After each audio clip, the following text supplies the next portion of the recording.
Hello students, स्वागत है आपका आईसीटी वर्चुअल क्लासेस में। मैं हूं कविता, आपकी साइंस टीचर। उम्मीद करती हूं आप सभी अच्छे होंगे और स्वस्थ होंगे।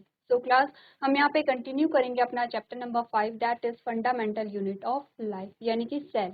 हम बात कर रहे थे सेल के बारे में और हम देख रहे थे कि जो सेल का ऑर्गेनाइजेशन है वो किस प्रकार का है, यानी कि सेल किन किन चीजों से मिलकर बनी हुई है। सेल मेम्ब्रेन की हम बात कर रहे थे, हम देख रहे थे सेल मेम्ब्रेन का क्या काम होता है, कैसे सेल मेम्ब्रेन के अंदर और बाहर चीजों का आवागमन होता है, जिनमें हमने डिफ्यूजन और ऑस्मोसिस के बारे में जाना था। ठीक है, ऑस्मोसिस में हमने क्या क्या देखा, हाइपोटोनिक सॉल्यूशन क्या होता है, हाइपोटोनिक सॉल्यूशन का सेल पे क्या प्रभाव पड़ता है। नेक्स्ट हमने बात की थी आइसोटोनिक सॉल्यूशन के बारे में, आइसोटोनिक सॉल्यूशन का सेल पर क्या प्रभाव पड़ता है। और नेक्स्ट हमने बात की थी यहाँ पे हाइपोटोनिक सॉल्यूशन की, कि क्या होता है जब एक सेल को हाइपोटोनिक सॉल्यूशन में डाला जाता है। हमने कहा सेल फूलती है, सेल श्रिंक होती है, सेल पे कोई प्रभाव नहीं पड़ता है। अब आपको ये देखना है कि सेल कहाँ पे फूल रही है, सेल कहाँ पे श्रिंक हो रही है और सेल कहाँ पे स्टेबल रहती है, यानी उस पर कोई भी प्रभाव नहीं पड़ रहा है।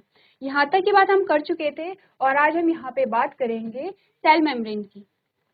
तो बेसिक सा जो इंट्रोडक्शन है हमने जो सेल वॉल है उसका कर लिया था। हमने क्या कहा था, सेल वॉल यहाँ पे आउटर मोस्ट कवरिंग हमने मानी है। हमने कहा है अभी कुछ देर पहले हमने कहा था सेल मेम्ब्रेन ही सेल की सबसे बाहरी आवरण के रूप में हमने पढ़ा था। अब हम कह रहे हैं कि जो सेल भित्ति होती है वो सबसे बाहरी आवरण होता है। आपको ध्यान रखना है जब भी यहाँ पे हम किसके बारे में बात करेंगे, कोशिका भित्ति के बारे में बात करेंगे, तो हम बात कर रहे हैं प्लांट सेल के बारे में। तो यहाँ पे सेल वॉल जो पाई जाती है वो प्लांट सेल में पाई जाती है और प्लांट सेल के लिए सबसे आउटर मोस्ट कवरिंग क्या है, यहाँ पे सेल वॉल है। ठीक है, वहीं अगर हम बात करें यहाँ पे जो ह्यूमंस होते हैं या एनिमल सेल जो होती हैं, एनिमल सेल के लिए सबसे बाहरी जो आवरण है वो प्लाज्मा मेम्ब्रेन है, ये आपको ध्यान रखना है। अब सेकंड ये आता है कि प्लांट सेल की हम बात करें, सबसे बाहर क्या होता है, सेल वॉल होता है, कोशिका भित्ति होती है। उसके बाद क्या आता है, यहाँ पे सेल मेम्ब्रेन भी आएगा। ऐसा नहीं है कि यहाँ पे सेल मेम्ब्रेन प्रेजेंट नहीं होता है।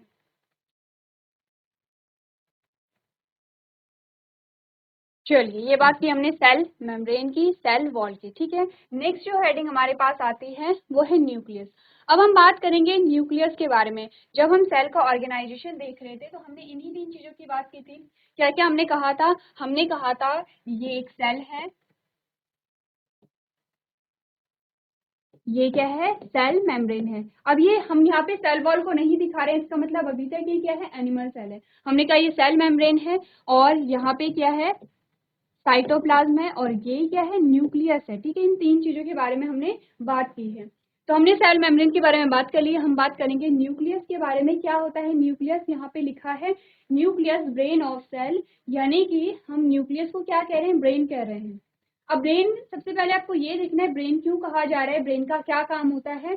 हमारी बॉडी में कोई भी काम है, हमारी जो पूरा शरीर है उसको संतुलन की स्थिति में कौन रखता है, हमारा ब्रेन रखता है।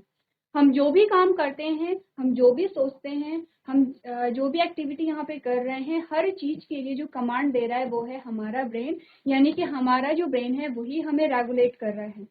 मैं यहाँ पे आपसे बात कर रही हूँ, आप बैठ के सुन रहे हैं, तो ये भी कमांड हमारा ब्रेन ही हमें दे रहा है। तो इसका क्या मतलब है, अगर हम सेल में न्यूक्लियस को ब्रेन कह रहे हैं तो इसका मतलब है कि न्यूक्लियस भी वहाँ पे सारी कमांड दे रहा होगा। तो क्या चीजें हमने न्यूक्लियस के बारे में यहाँ पे पढ़ी है, देखिए हमने कहा है the nucleus has a double layered covering called a nuclear membrane.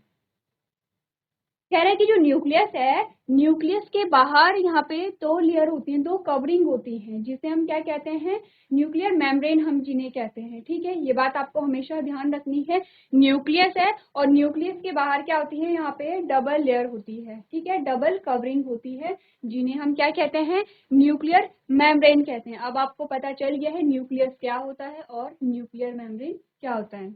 Next हमने क्या बात की, हमने कहा the nuclear membrane has a pores which allow the transfer of a material from inside the nucleus to its outside that is the cytoplasm. अब ये कह रहा है, देखिए क्या बात अभी तक हुई है, न्यूक्लियस है, इसी न्यूक्लियस को अगर हम बाहर यहाँ पे बना देते हैं, हमने कहा ये न्यूक्लियस, ये न्यूक्लियस है और इसके बाहर क्या होती है, डबल लेयर की कवरिंग होती है।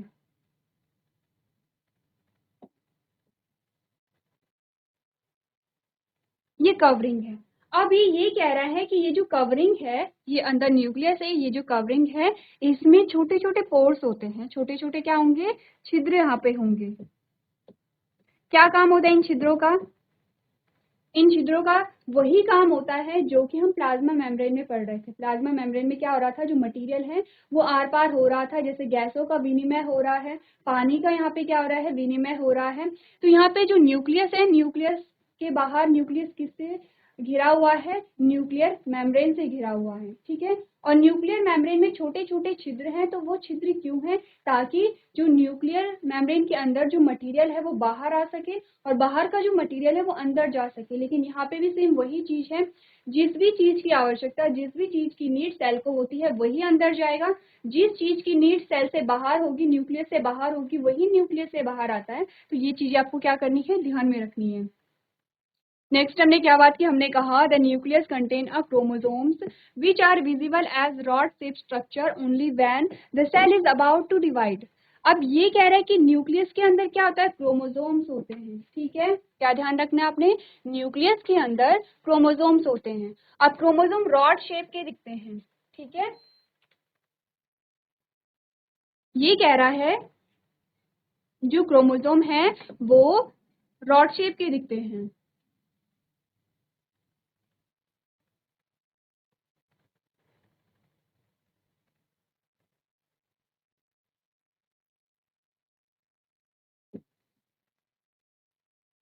इस प्रकार के क्रोमोसोम हमें दिखाई देते हैं। कब दिखाई देते हैं, जब यहाँ पे कोशिका का विभाजन हो रहा होता है, सेल डिवाइड हो रही होती है। हमने क्या बात की है, हमने कहा है कि एक ही सेल से हमारी पूरी बॉडी का यहाँ पे फॉर्मेशन किस प्रकार से हुआ है, जब यहाँ पे सेल डिवाइड हुई है। अब सेल के अंदर सब कुछ है, क्या क्या है सेल के अंदर, हमने कहा सेल के अंदर साइटोप्लाज्म है, कोशिका द्रव भी है, सेल के अंदर न्यूक्लियस भी है यानी कि केंद्रक भी है, और केंद्रक के अंदर यहाँ पे क्या है, क्रोमोसोम्स भी है, जेनेटिक मटीरियल भी है। अब इस सेल से अगर दो सेल का निर्माण होगा तो हर चीज यहाँ पे डबल होगी, यहाँ पे जेनेटिक मटेरियल भी डबल होगा, ठीक है। तभी क्या होगा, यहाँ पे सेल डिवाइड करेगी। तो क्या कह रहा है कि न्यूक्लियस के अंदर क्रोमोसोम्स होते हैं। अब आपसे ये पूछा जा सकता है कि कितने पेयर क्रोमोसोम हमारे पास होते हैं। हम बहुत बार बात करते हैं कि कितने 23 जोड़ी क्रोमोसोम हमारे पास होते हैं, 23 पेयर, और 46 क्रोमोसोम भी हम इन्हें कहते हैं, ठीक है। टोटल 46 हमारे पास क्रोमोसोम होते हैं, जिन्हें हम 23 जोड़ी क्रोमोसोम कहते हैं। और ये क्रोमोसोम कहाँ पे होंगे, न्यूक्लियस के अंदर होते हैं। जब यहाँ पे कोशिका विभाजन हो रहा होता है, सेल डिवाइड हो रही होती है, तो हमें ये रॉड शेप के वहां पे दिखते हैं, ठीक है। ये बात क्लियर है। अब आपको ये पता है कि जो सेल है, सेल के अंदर जो न्यूक्लियस होता है उसमें क्या पाया जाता है, ठीक है। नेक्स्ट हमने बात की है अब क्रोमोसोम्स की। अब देखेंगे क्रोमोसोम्स के बारे में।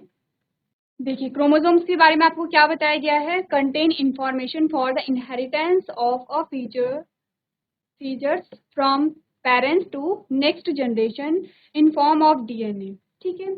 अब आपको ये बताया गया है, हमें ये पता है कि सेल के अंदर न्यूक्लियस होता है, न्यूक्लियस के अंदर क्रोमोसोम्स होते हैं। क्रोमोसोम्स क्या होते हैं, तो क्रोमोसोम्स के अंदर वो सारी ही इंफॉर्मेशन होती हैं, जितने भी कैरेक्टर हमारे पास हैं, चाहे वो इंटरनल कैरेक्टर कहें, चाहे आप अपनी हाइट की बात कर रहे हैं, चाहे आप अपनी वॉइस की बात कर रहे हैं, आप अपने फिजिकल स्ट्रक्चर की बात कर रहे हैं, सारी जो इंफॉर्मेशन होती हैं वो सारी किसमें है, क्रोमोसोम्स में है, ठीक है। तो ये क्या कह रहा है कि ये क्या होती हैं, इनहेरिटेंस में मुख्य भूमिका निभाती हैं, और जो कैरेक्टर होते हैं, जो गुण होते हैं, वो एक जनरेशन से दूसरी जनरेशन में से भेजती हैं। किस फॉर्म में, डीएनए की फॉर्म में, ठीक है। ये बात क्लियर है। तो यहाँ पे क्या है, जो क्रोमोसोम्स होते हैं, क्रोमोसोम्स में हमारी सारी इंफॉर्मेशन होती है, जितने भी कैरेक्टर हमारे पास होते हैं उन कैरेक्टर की जो इंफॉर्मेशन होती है वो क्रोमोसोम में होती है। और यही क्या करते हैं, जो कैरेक्टर है, जो गुण है, वो एक पीढ़ी से दूसरी पीढ़ी में पास करते हैं। तो यहाँ पे आपको क्या याद रखना है, तो क्रोमोसोम्स का कार्य क्या होता है ये याद रखना है। डीएनए की फुल फॉर्म आपको दी गई है, डीऑक्सी न्यूक्लिक एसिड आपको दिया गया है। नेक्स्ट आपको क्या बताया गया है, chromosomes are composed of DNA and protein. Chromosome किससे बने होते हैं, डीएनए और प्रोटीन से मिलकर के बने होते हैं। Functional segments of DNA are called genes. The nucleus plays a central role in a cellular reproduction. अब आपको जीन के बारे में बताया गया है। देखिए सबसे पहले आपको ये पता है कि जो क्रोमोसोम्स होते हैं वो डीएनए से मिलकर बने होते हैं, और डीएनए की जो इकाई है वो जीन्स उसे हम कहते हैं। तो जीन्स क्या होते हैं? जीन्स वो डीएनए के वो पार्ट होते हैं, डीएनए का वो सेगमेंट होता है जो कि किसी कैरेक्टर के लिए, किसी गुण के लिए उत्तरदायी होता है। डीएनए बहुत बड़ा है। अब हमने कहा वो जो बहुत बड़ा डीएनए है, ये हमारे पास डीएनए आ गया है। अब हमने कहा कि डीएनए का जो पार्ट है, फॉर एग्जाम्पल यहाँ से लेके यहाँ तक का जो पोर्शन है, ये किसी कैरेक्टर के लिए, किसी गुण के लिए क्या है? उत्तरदायी है। तो हम इस पार्ट को क्या कह दे रहे हैं? जीन कह दे रहे हैं। यानी कि डीएनए का वो पार्ट जो किसी गुण के लिए उत्तरदायी होता है उसे हम जीन कहते हैं। तो ये बात क्लियर है आपको? आपने न्यूक्लियस के बारे में पढ़ा है। न्यूक्लियस क्या होता है? न्यूक्लियस में कवरिंग होती है और डबल कवरिंग होती है जिसे हम न्यूक्लियर मेम्ब्रेन कहते हैं। ठीक है। न्यूक्लियस के अंदर क्रोमोसोम्स होते हैं और क्रोमोसोम्स रॉड शेप के कब दिखते हैं? जब यहाँ पे सेल डिवाइड हो रही होती है।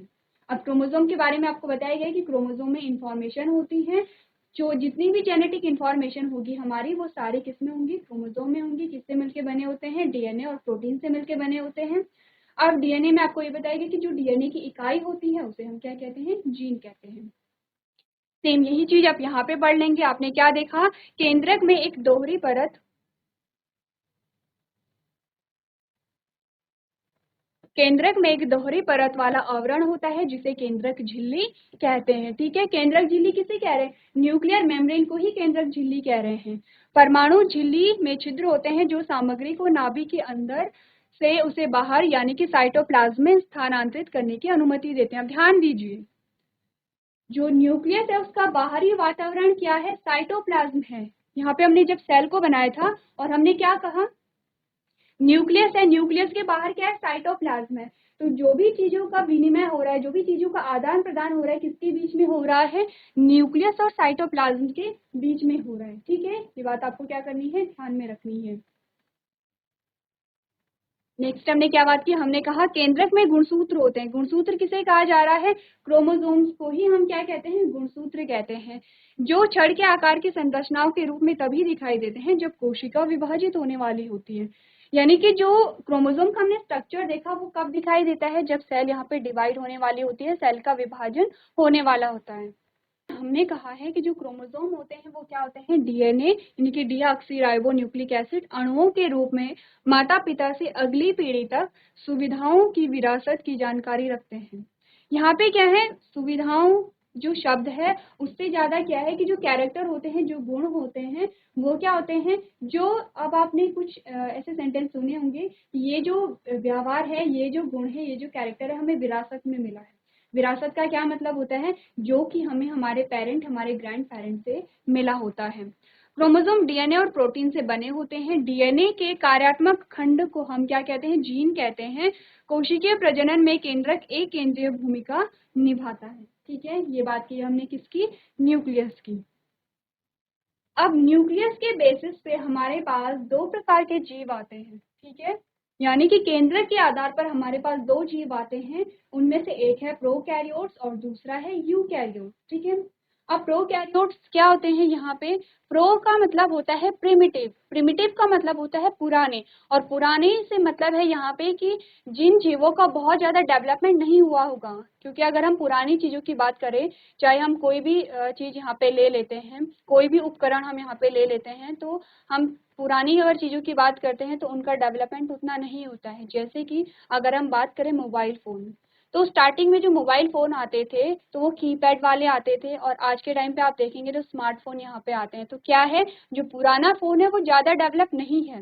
वैसे ही यहाँ पे जो प्रिमिटिव है, जो प्रोकैरियोट्स हैं, वो बहुत ज्यादा डेवलप नहीं है। वहीं जो यूकैरियोट्स हैं वो डेवलप होते हैं। तो हमने इसमें इन दोनों में ही क्या देखना है कि क्या डिफरेंस होता है इन दोनों में। तो सबसे पहले अगर हम बात करें प्रोकैरियोट्स की, हमने क्या बात की? There is no presence of nucleus and nucleus exist in the cell. अब यहाँ पे प्रोकैरियोट्स में कहा गया है कि यहाँ पे न्यूक्लियस की प्रेजेंस नहीं होती है।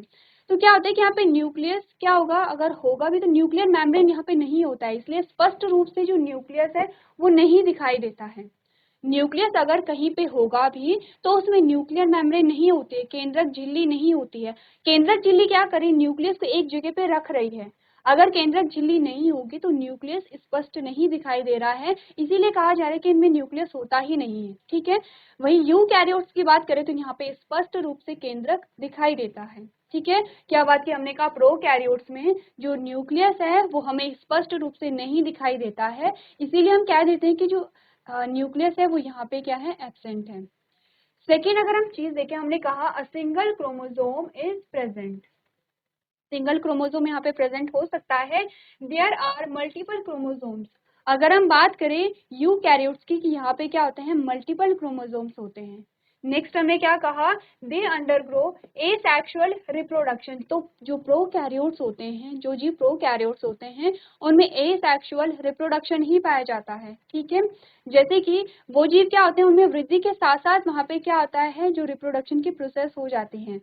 जब हमने यूनिसेलुलर और मल्टीसेलुलर के बारे में बात की थी, एक कोशिकीय और बहुकोशिकीय के बारे में हमने बात की थी, तो हमने क्या बात की थी, देखिए हम क्या बात कर रहे हैं, एक कोशिकीय और बहुकोशिकीय जीवों के बारे में बात कर रहे हैं।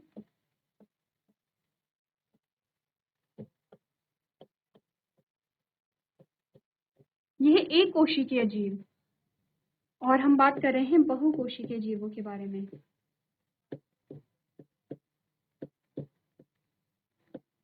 अब क्या होता है, जो बहुकोशिकीय जीव होते हैं, हम अपना ही एग्जाम्पल ले लेते हैं ह्यूमंस का, हम ज्यादा अच्छे से समझेंगे। हम रिप्रोडक्शन की अगर बात करें, प्रजनन की बात करें, तो क्या होता है, एक फिक्स एज के बाद ही रिप्रोडक्शन पाया जाता है ह्यूमंस में। उससे पहले क्या होता है, जो न्यूबॉर्न होता है, जो नवजात शिशु होता है, उसकी ग्रोथ होती चली जाती है धीरे धीरे। जब वो 12 से 13 साल की उम्र में आता है तो किशोर अवस्था शुरू होती है, और उस टाइम पर वो क्या होता है, उसमें मैच्योरिटी आती रहती है।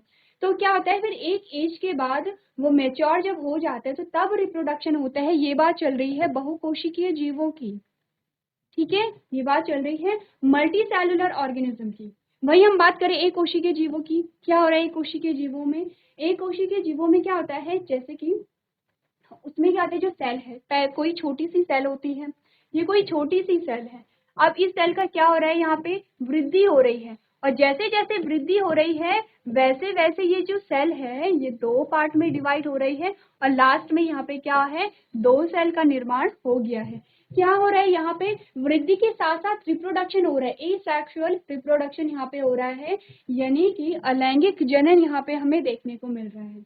क्या हुआ, जो कोशिका थी, जो पेरेंट सेल था, जनक कोशिका थी, वो धीरे धीरे बड़ी होती चली जा रही है, और जैसे जैसे वो बड़ी हुई उसमें विभाजन हुआ, खंडन हुआ, और ये क्या हुई, दो भागों में विभाजित हो गई है। ठीक है, तो ये किस में हो रहा है, एक कोशिकीय में हो रहा है, प्रोकैरियोट्स में हो रहा है। तो ये डिफरेंस आपको ध्यान में रखना है। नेक्स्ट हमने क्या बात की, they are generally unicellular organism, यही हम बात कर रहे हैं। हमने कहा प्रोकैरियोट्स हैं जहाँ पे न्यूक्लियस ही हमें ठीक से नहीं दिखाई दे रहा है, इसका क्या मतलब है कि ये क्या होंगे, एक कोशिकीय होंगे। और अगर हम बात करें यूकैरियोट्स की तो ये क्या होते हैं, मल्टी सेलुलर होते हैं, यानी कि बहुकोशिकीय ये होते हैं। नेक्स्ट जो हमारे पास पॉइंट आता है वो है there are no membrane bound cell organelles. ठीक है, यही बात चल रही है न्यूक्लियस के बारे में भी। यहाँ पे जो पहला हमारा पॉइंट है ये कह रहा है कि यहाँ पे क्या है, न्यूक्लियस प्रेजेंट नहीं होता है। इससे अच्छा सेंटेंस ये हो सकता था कि यहाँ पे स्पष्ट रूप से हमें न्यूक्लियस नहीं दिखाई देता है, क्योंकि यहाँ पे क्या है, कोई भी ऑर्गेनेली है वह मेम्ब्रेन बाउंड है ही नहीं। इसका क्या मतलब है, जब हम सेल के बारे में पढ़ेंगे तो हम सेल ऑर्गेनेल्स के बारे में पढ़ेंगे, तो उसमें बहुत सारे अंगक आएंगे जिसमें हम देखेंगे कि हर कोई क्या है, मेम्ब्रेन बाउंड है, यानी कि हर कोई एक झिल्ली से घिरा हुआ है। जैसे कि जो न्यूक्लियस है, जब हम बात कर रहे थे न्यूक्लियस की, हमने कहा न्यूक्लियस दो परतों से घिरा हुआ है, जिसे हम क्या कह रहे हैं, नाभिक झिल्ली कह रहे हैं, न्यूक्लियर मेम्ब्रेन कह रहे हैं। अब यहाँ पे चाहे आप न्यूक्लियस की बात करें, चाहे आप और ऑर्गेनेल्स की बात करें, यहाँ पे क्या होता है, कोई भी यहाँ पे किसी भी परत से घिरा हुआ नहीं रहता है। वहीं यूकैरियोट्स में क्या होता है, there are membrane bound cells organelles present inside the cell, यानी कि यहाँ पे जो भी ऑर्गेनेल्स होगी वो एक परत से घिरी हुई होगी, और जो किसी परत से घिरा हुआ रहता है उसे हम मेम्ब्रेन बाउंड सेल कहते हैं। यानी कि ऐसी सेल जिसके चारों ओर एक मेम्ब्रेन है उसे हम मेम्ब्रेन बाउंड सेल यहाँ पे कह रहे हैं। एग्जाम्पल हमारे पास क्या क्या आते हैं, यहाँ पे प्रोकैरियोट्स के बैक्टीरिया है, ब्लू ग्रीन एल्गी यहाँ पे आ गया है, और यहाँ पे क्या क्या एग्जाम्पल है, फंजाई, प्लांट्स हो गया है, और यहाँ पे एनिमल्स भी आ सकते हैं। तो ये है डिफरेंस किसमें, प्रोकैरियोट्स में और यूकैरियोट्स में। आपकी बुक में भी दिया गया है ये जो टेबल है, तो आपको क्या करना है, इसे ध्यान से पढ़ना है और जो भी डिफरेंस है उसे ध्यान से आपको समझना है।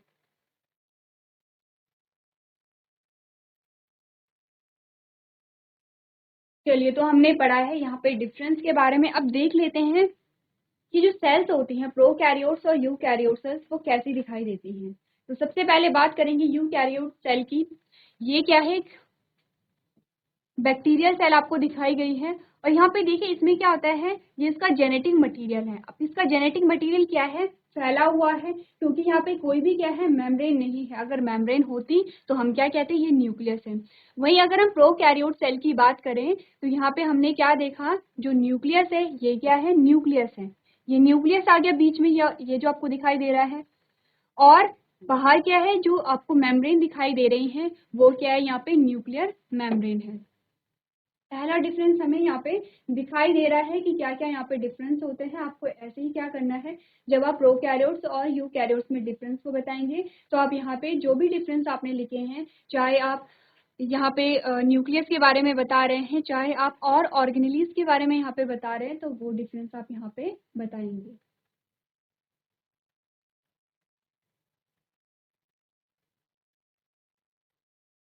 चलिए, ये बात की है हमने यहाँ पे प्रोकैरियोट्स और यूकैरियोट्स की। तो आप देख रहे हैं यहाँ पे कि जब हम यूकैरियोटिक सेल को यहाँ पे देख रहे हैं और प्रोकैरियोटिक सेल को हम यहाँ पे देख रहे हैं, यहाँ पे जो नाम है,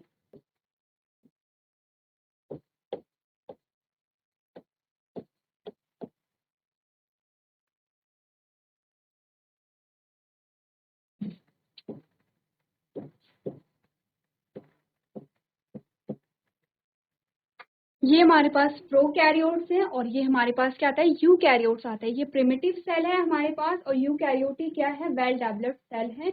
यहाँ पे हमने क्या देखा, इसका जो जेनेटिक मटेरियल है ये फैला हुआ है, ठीक है। और यहाँ पे अगर हमने देखा कि हमारा न्यूक्लियस है, और न्यूक्लियस कैसा है, मेम्ब्रेन बाउंड है यहाँ पे। तो इस प्रकार से आप क्या देख सकते हैं, प्रोकैरियोट्स और यूकैरियोट्स को यहाँ पे देख सकते हैं। नेक्स्ट हमारे पास हेडिंग आती है, अब हम पढ़ेंगे साइटोप्लाज्म के बारे में, ठीक है। अब हमने बात कर ली है सेल मेम्ब्रेन की, यानी कि कोशिका झिल्ली की, हमने बात कर ली है न्यूक्लियस की यानी कि केंद्रक की। अब हम बात करेंगे साइटोप्लाज्म की, कोशिका द्रव की। क्या होता है साइटोप्लाज्म, वही है अभी तक हम क्या बात कर रहे हैं, हम कह रहे हैं कि ये एक सेल है और सेल के अंदर ये न्यूक्लियस है, और ये जो तरल पदार्थ है अब ये है साइटोप्लाज्म, ठीक है। इस साइटोप्लाज्म में बहुत सारी ऑर्गेनेलीज होती हैं जिनके बारे में अब हम बात करेंगे, ठीक है। तो क्या होता है साइटोप्लाज्म, पढ़ लेते हैं। हमने कहा the fluid content inside the plasma membrane is referred as to as cytoplasm, यानी कि प्लाज्मा झिल्ली के अंदर द्रव सामग्री को साइटोप्लाज्म कहा जाता है। It is a viscous jelly-like substance that covers the entire cell save the nucleus, यानी कि यह एक खतरनाक जेली जैसा पदार्थ है जो केंद्रक को छोड़कर पूरी कोशिका को ढक लेता है। क्या है, आप देखिए न्यूक्लियस अलग है, क्योंकि न्यूक्लियस क्या है, एक मेम्ब्रेन से घिरा हुआ है, एक झिल्ली से घिरा हुआ है। न्यूक्लियस को छोड़कर साइटोप्लाज्म ने पूरी सेल को यहाँ पे क्या किया है, कवर करके रखा है। It also contains a variety of a specialized cell organelles, each of which serve as a specific purpose for the cell. अब ये क्या कह रहा है, इसमें विभिन्न प्रकार के विशिष्ट कोशिका अंगक भी शामिल होते हैं। कौन कौन से कोशिका अंगक होंगे हम आगे जानेंगे। जो कोई प्रोटीन का यहाँ पे फॉर्मेशन कर रहा होगा, कोई फैट का फॉर्मेशन कर रहा होगा, कोई जो प्रोटीन है उसकी पैकिंग कर रहा होगा, कोई प्रोटीन को सेल से बाहर भेज रहा होगा, सारा काम कौन कर रहे हैं, कोशिका अंगक कर रहे हैं। कहाँ पे है ये कोशिका अंगक, हमने कहा साइटोप्लाज्म पे हैं, जिनमें प्रत्येक कोशिका के लिए एक विशिष्ट उद्देश्य को पूरा करना है। यानी कि आपको ये बताएगा कि साइटोप्लाज्म क्या है, एक तरल द्रव है जो कि पूरी सेल को कवर करके रखता है न्यूक्लियस के अलावा, क्योंकि न्यूक्लियस में क्या है, अपनी एक मेम्ब्रेन है। अब साइटोप्लाज्म में अलग अलग कोशिकांग होते हैं जिनका जो कार्य है वो अलग अलग यहाँ पे होता है, ठीक है। चलिए, अब हम बात करेंगे यहाँ पे सेल ऑर्गेनेल्स की, यानी कि कोशिकांग की। तो क्या होते हैं यहाँ पे कोशिकांग? हमने कहा in the case of eukaryotic organism, the cells contain organelles that have their own membrane apart from the overall cell membrane of a cell. अब ये लाइन आपको ध्यान से देखनी है। एक तो क्या था, सेल में सेल मेम्ब्रेन थी जो कि पूरी सेल को कवर कर रही थी। फिर हमने कहा सेल के अंदर ये सेम ऐसा ही जैसे आपने एक बलून लिया है, एक गुब्बारा आपने लिया है, गुब्बारे की जो बाहरी परत थी वो क्या है, यहाँ पे सेल मेम्ब्रेन है। गुब्बारे के अंदर आपने पानी भर दिया है, पानी यहाँ पे क्या है, जो लिक्विड है वो हमने कहा साइटोप्लाज्म है, वो कोशिका द्रव है। अब कोशिका द्रव में आपने कुछ बीज आपने डाल दिए हैं, कोई भी आपने बीज डाल दिए हैं, वो क्या है वहाँ पे सेल ऑर्गेनेल्स हैं, कोशिकांग हैं, ठीक है। अब ये कह रहा है कि एक तो परत थी किसमें, जो कोशिका के बाहर है, जो गुब्बारे के बाहरी जो आवरण है, एक तो वो थी जिसे हम सेल मेम्ब्रेन कह रहे थे। एक जो कोशिकांग है, कोशिकांग के बाहर भी आवरण होता है, जैसे कि हमने कहा ये सेल है। अब सेल किससे गिरी है, हमने कहा प्लाज्मा मेम्ब्रेन से गिरी है, या सेल मेम्ब्रेन प्लाज्मा मेम्ब्रेन हम इसे कह रहे हैं, या कोशिका झिल्ली हम इसे कह रहे हैं। तो हमने कहा अब ये न्यूक्लियस है, ये साइटोप्लाज्म है, और यहाँ पे अलग अलग ऑर्गेनेल्स होंगे। इस प्रकार से यहाँ पे क्या होंगे, अलग अलग ऑर्गेनेल्स होंगे। अब ये जो ऑर्गेनेल्स हैं ये भी आप देखिए कि एक लेयर से कवर्ड है। इस प्रकार से आप देख रहे हैं कि ये भी क्या है, एक मेम्ब्रेन से क्या है, घिरे हुए हैं, ठीक है। तो ये ही हमने जब पढ़ा था प्रोकैरियोट्स और यूकैरियोट्स का हम डिफरेंस देख रहे थे। हमने कहा था कि जब हम यूकैरियोट्स की बात करेंगे तो यूकैरियोट्स में क्या होता है, जो सेल है, सेल के अंदर जो ऑर्गेनेल्स होती हैं, जो कोशिका अंगक होते हैं, वो भी क्या होते हैं, एक मेम्ब्रेन से घिरे हुए होते हैं, यानी कि उनका भी एक शेप होता होगा। ऐसा नहीं है कि वो कोशिका में कहीं भी पड़े हुए हैं। अभी जब हम सेल का स्ट्रक्चर देखेंगे, हम देखेंगे हर एक जो ऑर्गेनेल्स है उसका एक स्ट्रक्चर है, क्योंकि वो क्या है, मेम्ब्रेन बाउंड है, ठीक है। ये आपको ध्यान रखना है। नेक्स्ट हमने क्या बात की, हमने कहा the endoplasmic reticulum, ribosomes, Golgi apparatus, mitochondria, plastid, lysosomes and vacuoles are examples of cell organelles.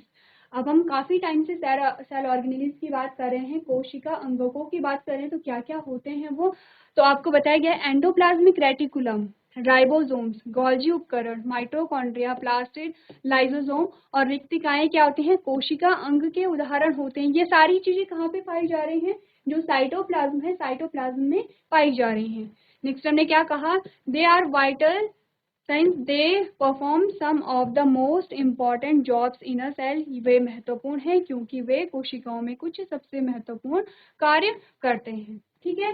हर एक अंगक अलग अलग कार्य कर रहे हैं। जैसे कि मैंने कहा, कोई प्रोटीन को बना रहा होगा, कोई प्रोटीन की पैकिंग कर रहा होगा। क्यों पैकिंग हो रही है, क्योंकि सेल से बाहर प्रोटीन को भेजा जाना है। कहाँ भेजा जा रहा है, जहाँ पे भी हमें प्रोटीन की आवश्यकता है वहीं पे प्रोटीन को भेजा जाएगा। अब आप कहेंगे हमें प्रोटीन की कहाँ आवश्यकता हो सकती है, तो आपको याद होगा हमने एक बार क्या बात की थी। हमने कहा था जब आप छोटी क्लासेस में थे और हम पढ़ रहे थे पोषक तत्वों के बारे में, यानी कि न्यूट्रिएंट्स के बारे में हम बात कर रहे थे। हमने पढ़ा था कार्बोहाइड्रेट, प्रोटीन, फैट, मिनरल, सब चीज के बारे में हम बात कर रहे हैं। और हम देख रहे थे कि किस न्यूट्रिएंट का क्या फंक्शन होता है, यानी कि किस पोषक तत्व का यहाँ पे क्या कार्य है। और हमने कहा था जो प्रोटीन होता है वो हमारे शरीर की मरम्मत के लिए इम्पोर्टेंट होता है। मरम्मत से क्या मतलब है, जैसे कि कभी हमारी जो बॉडी में कहीं कटफट जाती है, हमें चोट लग जाती है, तो क्या होता है, आप देखते हैं कि धीरे धीरे वो जो घाव है वो भरने लगता है और हमारी जो त्वचा है वो एकदम पहले जैसी हो जाती है। तो क्या हो रहा है, वहाँ पे प्रोटीन की आवश्यकता पड़ रही है, क्योंकि प्रोटीन से ही क्या हो रहा है, यहाँ पे शरीर का निर्माण हो रहा है। तो यही जो प्रोटीन है कहाँ पे बन रहा है, सेलुलर लेवल पे सारा फंक्शन यहाँ पे हो रहा है। और कौन इसके निर्माण में मुख्य भूमिका निभा रहे हैं, जो ये कोशिका अंगक हैं वो मुख्य भूमिका निभा रहे हैं। तो अब हमने एक एक करके यही पढ़ना है कि किस ऑर्गेनेल्स का क्या फंक्शन होता है, क्यों वो इम्पोर्टेंट है। उससे पहले आपको क्या करना है, जो सेल ऑर्गेनेल्स हैं सारे के नाम आपको यहाँ पे नोट कर लेने हैं।